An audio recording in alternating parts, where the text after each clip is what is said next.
Hello, and welcome back to this series about the Abomination Vaults. Well, this is it. The last rooms and hallways before this adventure path's final showdown. In this video, we will look at the ultimate floor of the Abomination Vaults with its general features and key encounters.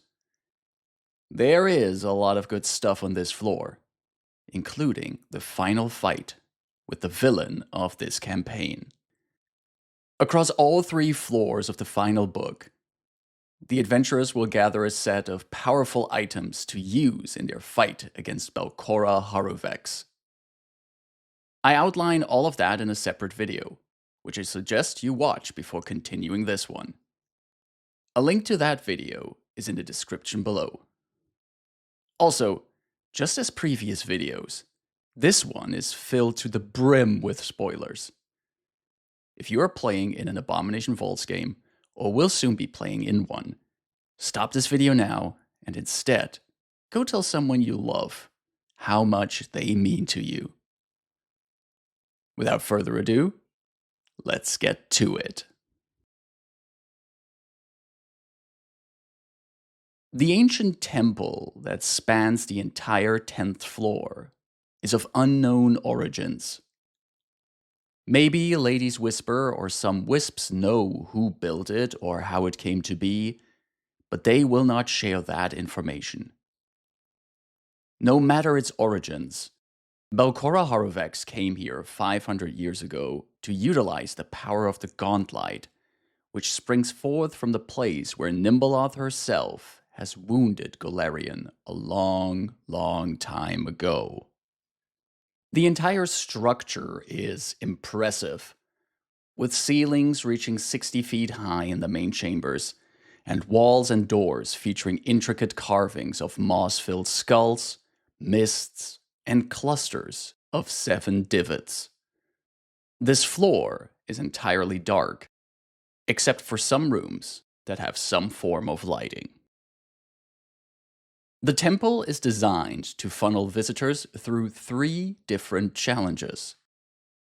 Lady's Whisper is the proctor of these, and will open the doors to the next challenge once the adventurers have survived the previous one.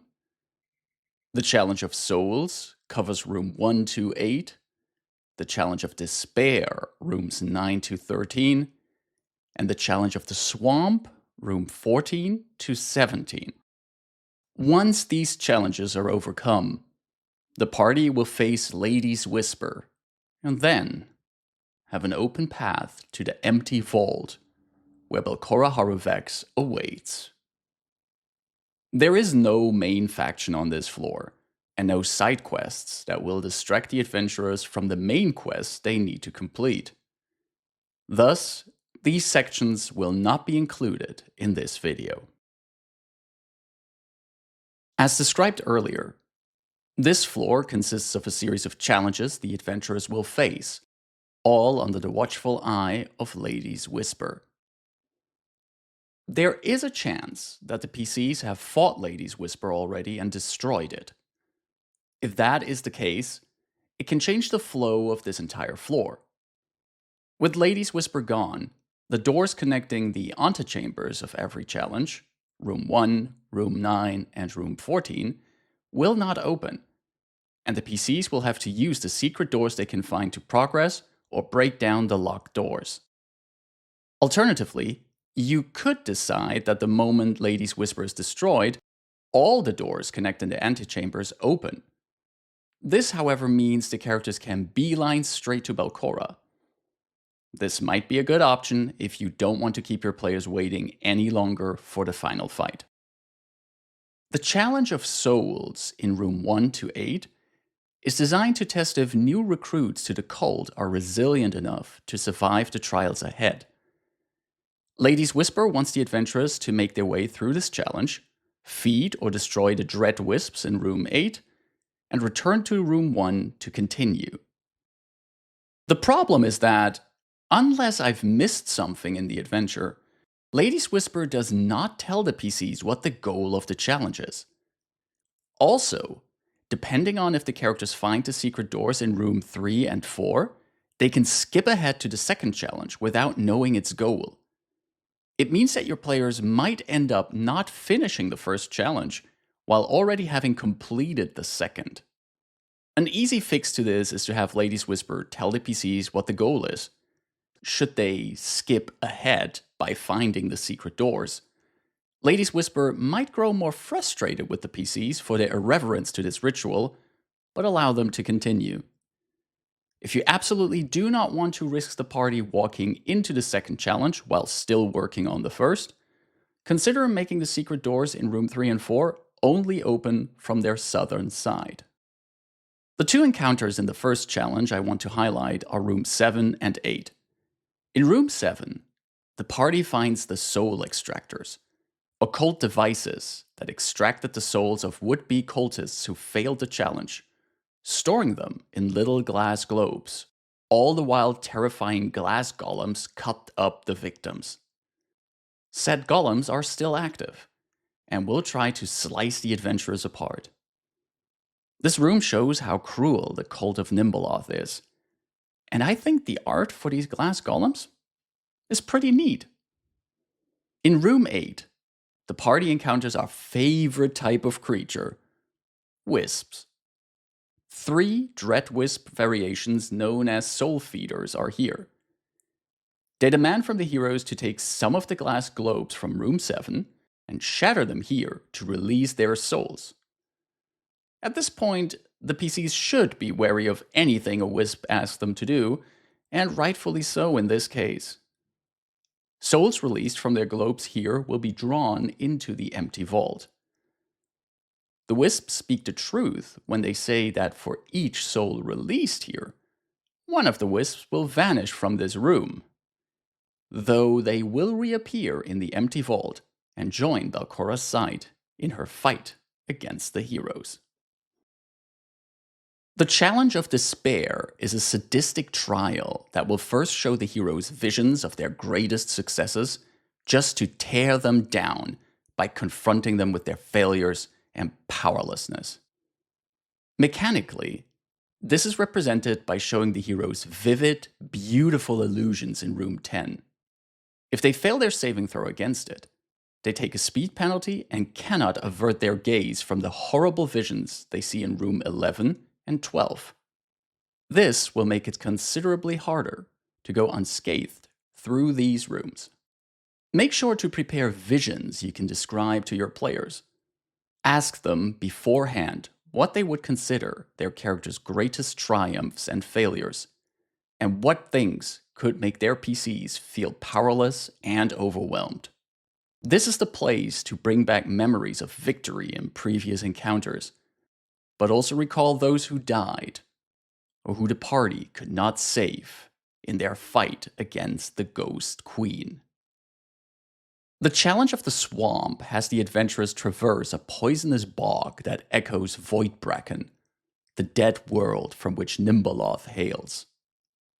In this trial, spanning room 14 to 17, the PCs have to traverse a wet and dangerous swamp, finding a way to lower the dam that leads to room 17.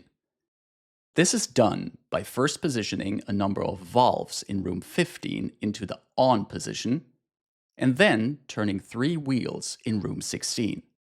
All of that must be done while either wading through difficult terrain or swimming, breathing toxic air, and fighting off Void Bracken jewels and dread Duthorexies. This challenge can get very exciting, especially when the characters end up fighting monsters while dealing with the valves and wheels. The only thing I don't like is that once they have succeeded in lowering the dam, there's yet another monster awaiting them in room 17. This so-called Isgoluk has no connection to Nimbleoth and feels like filler, which can be punishing after these earlier rooms.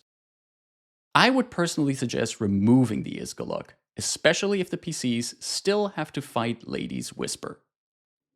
Talking about Lady's Whisper, it awaits the PCs in room 18. Even though they have passed all challenges, Lady's Whisper believes that the adventurers need to be dealt with. It will fight until destroyed. Considering this encounter happens just one room before the final fight of the AP, I feel like it can be too much of a drain on the party's resources. If you don't want to put this fight right before the campaign's climax, you could describe how Lady's Whisper believes the adventurers are unworthy, but have ultimately passed the challenges of Nimbleoth. It has done its duty as proctor and will allow the characters to move into the empty vault. When the PCs eventually jam the lenses into Balcora and Nimbleoth comes to reap her, the empty death might also release Lady's Whisper from duty. Finally, it is time to face Belcora Harufex herself. The adventurers might have fought her a few times at this point, perhaps even defeated her, only to see her rejuvenate.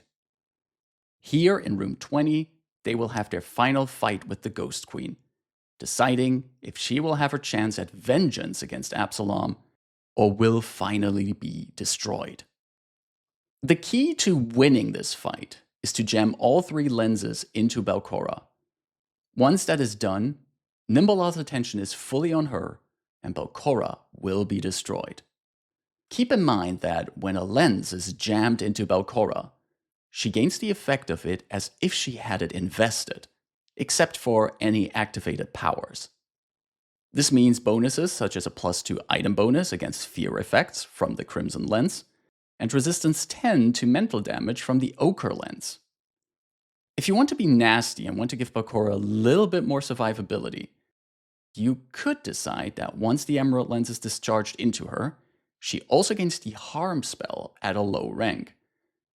This provides some extra damage, but can also allow Belcora to heal herself for a decent amount, especially with the bonus from the Emerald Lens. Belcora will throw everything she has at her enemies. Make sure to check out the spells she knows and her other abilities. Her quickened casting allows her to reduce the number of actions it takes to cast a 4th rank spell or lower by 1, which opens up some tactical possibilities. Imagine her using just 1 action to cast Vision of Death, formerly known as Phantasmal Killer, and follow that immediately up with a Phantasmal Calamity. The Nevermind spell, formerly Feeble Mind, is also a great option to weaken the PCs. This is the final showdown of the campaign, so feel free to throw everything Belcora has at the party. This fight can be further complicated by the presence of wisps, and the empty vault itself also poses dangers. 7 rivulets with swamp water run through the room. If PCs cross them, they have to succeed on a fortitude save or gain the doomed condition. This condition stacks, so crossing rivulets on subsequent turns can increase it. Belcora and her wisps will try to move around the vault, in and out of cover, while tempting the adventurers to move over these rivulets towards their doom. Combined with the menhirs that can provide cover, the adventurers have to take quite a few factors into consideration when positioning and moving in this fight. I really love it when an encounter is further complicated by the location, so props to the authors for adding these to the final encounter. Once all lenses are jammed into Belcora, the gauntlet will collapse, and the adventurers have a total of 9 rounds to vacate the premises and flee out of the empty vault. As written in the adventure, the PCs only need to flee from the empty vault to survive this. If you want to spice it up, you could determine that they have to make it out of this floor before then. If there are still wisps or other monsters alive on this floor, they could chase the party and try to stop them. The arrival of Nimbleoth might bring in more wisps, who have come to punish whoever dared to meddle with the empty death. However, keep in mind that this should still be the big moment of triumph for the group. Making it dramatic is good, but don't outright steal the player's victory from them so close to the finish line. With Belcora defeated, the lenses discharged, and the gauntlet collapsed, the adventurers have succeeded and saved Otari, Absalom, and perhaps Golarion itself from a dangerous threat. Now, it is time to return to the village, be celebrated as heroes, and recover from all the horrors that were contained in the Abomination Vaults. Dear Game Master, if you made it to this point, congratulate your players and yourself for completing this great adventure path. What a journey it has been. And that's it for this video, and for my series on the Abomination Vaults. I hope that all of these videos were useful to you, and that your campaign will bring you as much joy as mine brought me. If you have any questions, post them in the comments below. Also, if you enjoyed this video, give it a thumbs up and subscribe to the channel. Thank you for watching. Stay safe, take care, and bye-bye.